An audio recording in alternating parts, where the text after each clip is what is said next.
You're currently a student at Harvard Law, a recent graduate of UCLA. What did you find on college campuses? What have you found about the political culture there? Well, I mean, it's very clearly an extremely liberal environment. I mean, every poll shows the incredible imbalance that you have between liberals and conservatives on campus. What I found is that most students are apathetic. They really don't care about politics at all. So the problem in terms of indoctrination is really for the apathetic students. I've never claimed that conservatives are the ones who are experiencing, sort of horrific oppression on campus. I don't think that that's necessarily true. I think reports of people being graded down for their conservative viewpoints are probably exaggerated to a certain extent. What I can say is that people who are unaffiliated, who don't know that much about politics, are going to come out left. And they're going to come out left specifically because they're hearing a lot of leftist bias from the professors. Not because the professors are saying stuff like, Bush is an idiot or Bush should be impeached or any of that sort of stuff. More because they have control over the syllabus. So they get to control, what students see and hear on a given issue. And that being the case, that means that the case is going to be biased to one side inherently. Did you come across any statistics in doing your research about the political affiliations of professors? Oh yeah, I mean, there have been a number of polls.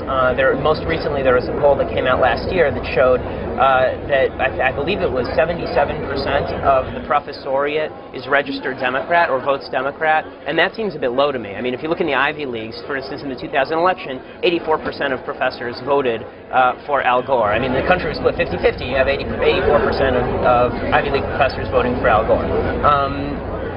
For instance, on specific issues like abortion, there have been polls that have shown 99% of Ivy League professors are pro-choice. I mean, that's about as imbalanced as you can possibly get. So the claim that professors can separate themselves from their own political biases long enough to teach a class, I just think it's false. Why do you think that most professors are liberal? I think there are a couple reasons. The first reason is self-selection. I mean, I think that you don't see a lot of liberals working at the NRA. You don't see a lot of conservatives working in academia. It's a liberal environment, and if I'm a conservative, I don't particularly feel like going into that environment day in and day out. I mean, it's fun to do it for me in college, and it's fun in law school, but I'm not sure I'd want to do it as a career. The other reason is that in order to become a professor, you do have to go through a certain process, and that process is run by liberals. So if you have tenured professors deciding who's to become a professor, if they're the ones who are reading the papers that professors have to write in order to become professors, if they're doing the hiring, then they're going to be biased in a certain way. Now, it may not be conscious. I think that probably they would think of themselves as relatively unbiased when it comes to figuring out who's a good teacher and who's not. But the problem is that a lot of professors, because they're an ivory tower, they don't even recognize that the other perspective has validity. And that being the case, they really believe that what they're saying is pure fact. So anything else must necessarily be falsehood, and there's no reason to give falsehood a place in the classroom. Why do you think there aren't more conservative colleges?